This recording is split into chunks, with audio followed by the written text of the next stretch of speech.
Hello, everyone. I am Dr. Ann Johnson here to give us an update, the latest information, what we know about the COVID vaccine in pregnant, lactating, and reproductive individuals. So I'm going to just use this helpful aid. It's put out by Bay State Health and University of Massachusetts Medical School about how we go about making this somewhat challenging decision about if we should vaccinate certain patient populations. I'm going to spend most of the time talking about the COVID vaccine in pregnancy. Basically, your decisions, your options down at the bottom are to either get a COVID vaccine as soon as it is available or wait for more information about the vaccines in pregnancy. As far as the benefits of getting vaccinated, we know that there is a huge benefit. This first point here, COVID is dangerous. We know it's been fatal for hundreds of thousands of people in the US and a couple million worldwide. We do know, the data is always changing, but it does seem to be more dangerous for pregnant individuals, up to 5 times more likely to end up in the ICU or on a ventilator if you're pregnant compared to non-pregnant counterparts. There do seem to be some side effects of getting COVID during pregnancy. Preterm birth, things like that have been studied. In addition, kind of the risk of dying from COVID is higher in pregnant individuals. The good news is that the COVID vaccines, the studies have looked excellent as far as what we call effectiveness, up to 95% effective at preventing subsequent COVID infections. So as far as an intervention, that's a pretty high success rate compared to even other things we do in medicine. Pretty good benefit there. The third thing to know is that these mRNA vaccines, there is a lot of controversy you'll read about online or in the news, but they will not give you COVID. They are not live vaccines, so there is no way that they could in fact give you COVID. We will talk through kind of a little bit on how these vaccines work, which I think is just really helpful information to have to help you make your decision and to kind of reassure you as far as the safety profile. Actually, this next slide kind of shows you. So basically, the way these vaccines were developed is this. In the middle here, we see this mRNA. That's what ultimately gets injected locally into the cells of your arm. They code for, it's sort of like a recipe for what's called the spike protein on the surface of the COVID virus. So what happens is your body sees this, it uses its enzymes and its proteins to make this spike protein. So it doesn't make the virus, it cannot do that. It just makes this piece of the virus that then your body makes these antibodies against so that your body can have a robust response, can act aggressively if it were to come in contact with the COVID virus in the future. And I'll just want to point out too, as you'll see, there's no part in this that no chance that the vaccine enters your DNA. It only acts as an instructions for your enzymes to make the protein, and then your body makes antibodies against that protein. So this next slide kind of just is going to touch on what are the risks of getting the vaccine.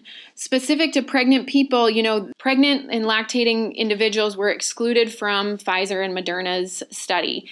The safety profile of the vaccine in non-pregnant and non-lactating individuals is proven.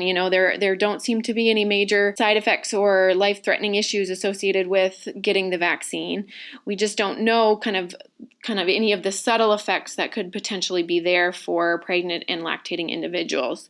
There have been studies on other species, some studies in rats that look at subsequent fertility and fetal development and things like that, and there do not seem to be any infertility or any malformations in the fetuses of those pregnant rats who received the Moderna vaccine. So that is reassuring. Hopefully, as this process continues, there are pregnant folks obviously getting the vaccine, and so those people can sign up to be a part of kind of an ongoing study. So we will eventually have some more robust data to look at as far as long-term safety profile of getting these vaccines. The one thing that's really important to know is that, the way the second bullet point here says people getting the vaccine will probably have some side effects. And it's important to know that, yes, potentially there's side effects, but really it's better to think of them as just the way that your body responds. And when your body makes all these antibodies, you will have some systemic reactions potentially. Things like chills, joint pain, fever, muscle pain, fatigue, headaches. Your body is working really hard to make antibodies, and while it's doing that, you might feel a little under the weather. It seems to be more pronounced with the second dose of the vaccine, but it can happen after the first two. In pregnant individuals, especially if they're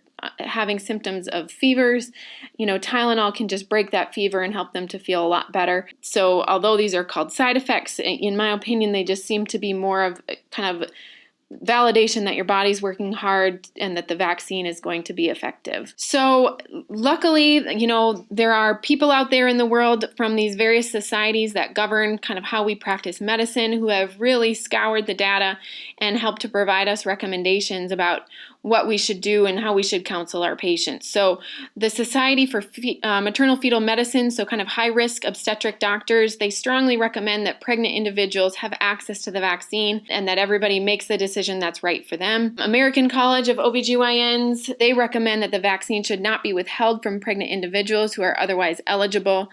And the American Society of Reproductive Medicine, that's the kind of governing body who kind of in the infertility world and reproductive medicine, they recommend that patients who are undergoing fertility treatment and pregnant patients should be encouraged to receive the vaccine based on eligibility criteria. So pretty supportive statements from these societies. So this is a very helpful slide. Basically, when you're trying to decide whether you should get the vaccine or not, you need to think, okay, what are the risks in my world of getting COVID versus what are the risks in my worldview related to getting the vaccine? If you're in contact with a lot of people, if you have that might, expose you to COVID, if you have other health conditions, then it might be, you might err on the side of it being the better fit for you to get the vaccine. If you are able to follow all the, socially distancing protocols and are otherwise healthy, then it might make more sense for you to wait until there's more information. As far as the impacts of the vaccine on breastfeeding, there does not seem to be any harm noted with getting the vaccine. No real evidence that it gets processed into the breast milk. So it seems to be safe for breastfeeding individuals. So to summarize, COVID does seem to be a riskier disease in pregnant individuals. The risks of getting the vaccine do not seem to be very present, although as we know that the studies have not included pregnant individuals. So as you're kind of making your decision, ultimately, you need to decide kind of what your risks of getting COVID are versus what your kind of fear of potential unknown side effects of the vaccine might be. And ultimately, whatever you decide will be supported by your healthcare team, and we're here to answer any other questions that you have. Certainly, there's a lot more information out there. I've got a lot more information I could touch on. I'm trying to keep this a very short and sweet discussion, so thank you for your time. These are my resources here. I hope you all have a great day.